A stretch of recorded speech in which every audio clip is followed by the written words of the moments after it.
Welcome to the Application Lab. Today, we are reviewing Nevada permits, certificates, and required registrations. Our goal today is to identify the specialized real estate activities that demand credentials beyond a standard license.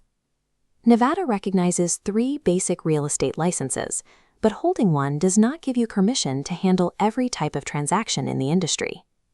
Attempting to perform certain specialized tasks using only a basic real estate license is a direct violation of state rules.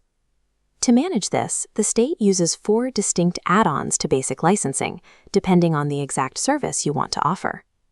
Distinguishing between these credentials ensures that a practitioner never exceeds the legal authority of their base license. This logic flowchart shows our first category, permits. To legally manage rental property, a basic real estate license must be combined with a property management permit to authorize those specific activities. Earning that permit means completing a 24-hour approved property management course and passing a separate specific test. Next, the flowchart adds a new branch for business brokers. This requires your basic license plus a business brokerage permit, which comes with its own 24-hour classroom requirement. If a primary broker lacks these permits, they can still offer these services through their office by appointing a qualified designated property manager or a designated business broker. Permits cannot stand alone. They strictly serve to expand the authority of an existing real estate license. Now we move to a different structure. This isolated logic container represents the Community Manager Certificate, which is used for managing common interest communities, like homeowner associations. It is worth noting that a real estate license is entirely unnecessary for this specific role. Furthermore, holding a property management permit does not grant you the legal authority to manage a common interest community. Because the responsibilities are so different, the barrier to entry here is a mandatory 60-hour course and a specific exam. Nevada treats community management as an entirely separate professional ecosystem, intentionally walled off from standard real estate sales and individual rental management. Our final category is the owner-developer registration, which is a business structure allowance rather than a traditional license.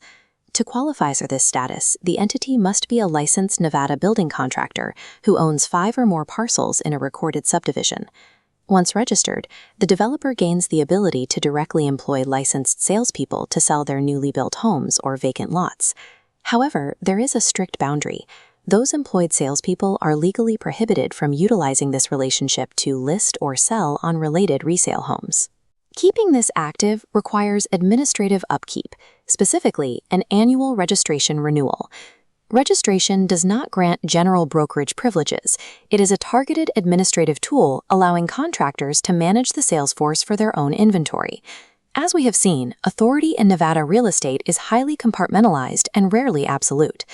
To summarize these requirements, permits require 24 hours of education and depend on a base license, while certificates require a full 60 hours, but no base license at all. Owner-developer status is an annual registration strictly for contractors selling their own subdivisions. Remember this, a license gives authority, but a permit, certificate, or registration may add permission for a specific activity. Follow the Application Lab for real estate concepts made simple. This content is for educational purposes only and should not be considered legal, financial, or professional advice.